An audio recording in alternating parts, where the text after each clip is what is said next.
Welcome back to another episode of Sal and Pal Stay at Home and Watch Movies. I'm here with my friend Touly. Say hi, Touly. Hi, guys. And today we're going to be reviewing Ford versus Ferrari. And just a fair warning, there's going to be spoilers up ahead, so you've been warned. American car designer Carroll Shelby and driver Ken Miles battle corporate interference and laws of physics to build a revolutionary race car for Ford in order to defeat Ferrari at the 24-hour Le Mans in 1966. So on my pro side, I have the cast. They are an amazing talent that they have for this movie. We have Matt Damon as Carroll Shelby, Christian Bale as Ken Miles, Josh Lucas as Leo Beebe, and John Berthal as Leo Lacoca. All these people are established actors that we know from other series or movies, but that's not what made this on my pros. It's the chemistry that these people bring once they share the scenes with other cast members. For example, Matt Damon and Christian Bale, they really sold their friendship, and at the same time the fights that they get in and argue about the car design is between them, that really basically feels like it's sincere and it's authentic. I haven't seen that for quite some time in some movies, so that really sold it for me. Especially Josh Lucas, who plays Leo Beebe, he really makes you hate him, and when the actor makes that happen and you end up really hating him for that character that he's playing, I think the actor has done his job correctly. Also, the backstories between Shelby and Miles, they're not really shown, but it didn't need to be established, since when we see them it feels like it's already been set up and established. But soon after that, the film does a great job of setting up the roles of Shelby and Miles versus a corporation, and also Miles versus Shelby when they argue, Shelby versus Beebe. And there's so many side stories that we can see in this film, but one element that overtook them in the second half of the movie was the beautiful side shots of the cars racing and also the cinematography overall. This, alongside with the editing, made the race and design scenes of the cars really captivating for me. Also, it really showed in full detail when you see the race scenes as they're shot in wide shots. The racetracks, it basically brings you into the movie instead of basically making you focus on one character. It brings the whole picture into focus so you feel like you're part of the movie. Now, onto my cons. I would say it's the title that I have an issue with, Ford versus Ferrari. It's like a heavyweight fight. It's a big hype, but it doesn't last long. We see Ford and Ferrari argue, but then they sort of fade out. Mostly this movie is about Shelby and Miles versus corporations or the suits, not letting them being creative and deciding what they want to design in the final race, which is the Le Mans race from 1966, and Miles being at the driver's seat. So if anything, James Mangold, by the way, I really loved Logan, but if I was you, I would have stuck to the international title of the movie that were in other countries, the Le Mans 66. That's a much better title for this movie. Next point is the film. It was over 2 hours. That seems a little long for me. The first half kind of did drag a bit, but the second half did shift it into a higher gear, and still it's a bit long and I don't have time for any pit stops. So with that, I'm going to pass it on to my friend Touly and see how he saw this movie and what grade he gave the movie. I do feel the same way as Sal did as pertains to some of the elements of this movie. The cast being extremely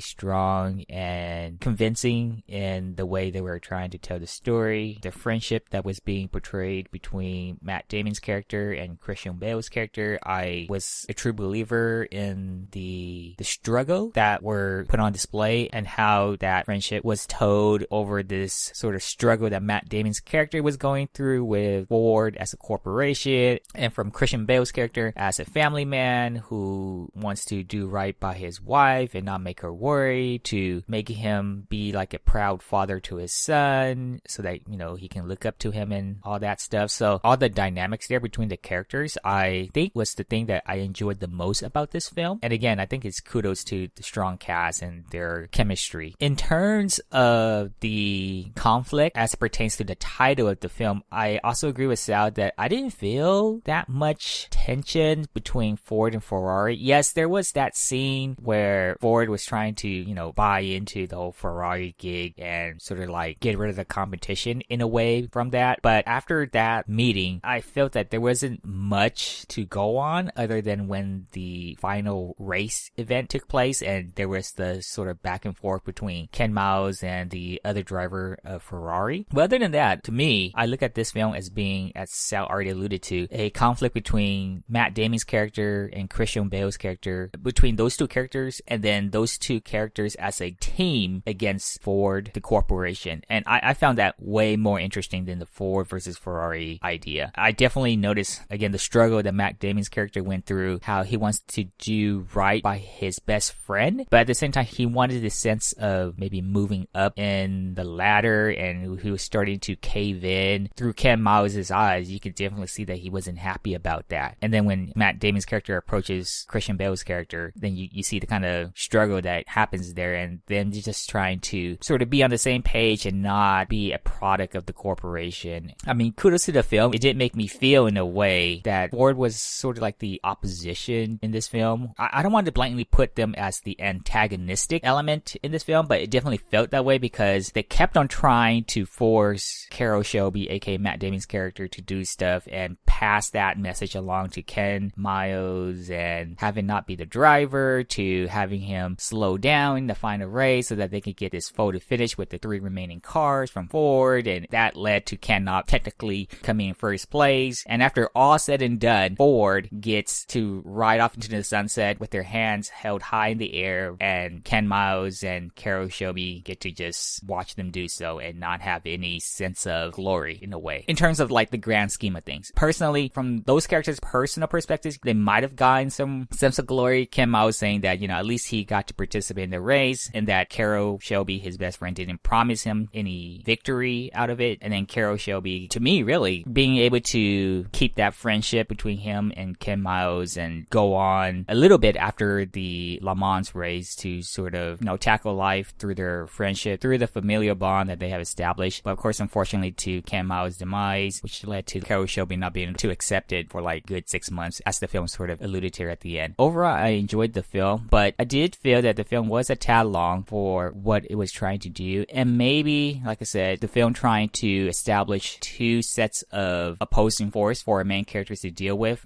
the Ferrari side, which has to do more with the Ford aspect, but because of its tie with Carroll Shelby and Ken Miles, then I sort of just tied it to the main characters in that retrospect. And then, of course, Carroll Shelby and Ken Miles' conflict with Ford itself. Maybe they just generalize the whole Ferrari conflict in a way where Ford just mentioned, we want to outdo Ferrari in the Le Mans this year, and just leave it at that and not have to go through the whole setup of them going to the meeting and then having them to decide after the fact that, now we want to participate in the race to show the world that we are better than Ferrari. I could have probably done without that and just focus more on the struggle between Matt Damon and Christian Bale's character with Ford, which the movie already did. So I think if the movie had just focused just more on the conflict between Matt Damon's character and Christian Bale's character against Ford, then I think in terms of pacing and the length of the film would have been good for me. Yeah, so I think other than like the pacing due to the length of the film, there was not anything else that I could say was outstandingly bad about the film. But in terms of like a con, we just see the pacing, because it was kind of dragging on, no pun intended, for like the first half of the film to get to like the meat of what I found interesting about the film. And again, it was the conflict between Carroll Shelby, Ken Miles, and Ford. So yeah, I enjoyed the film, and I think in the end, I'm gonna give it a 7.5 out of 10.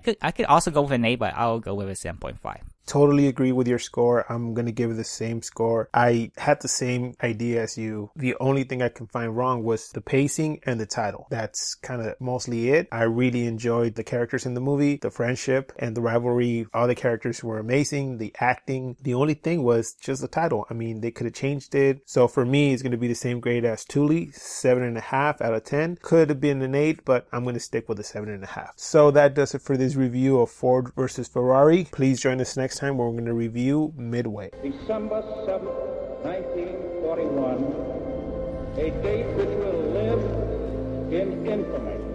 The United States of America was suddenly and deliberately attacked. Please like, comment, and subscribe. You can find our social media links below. And like always, keep watching movies.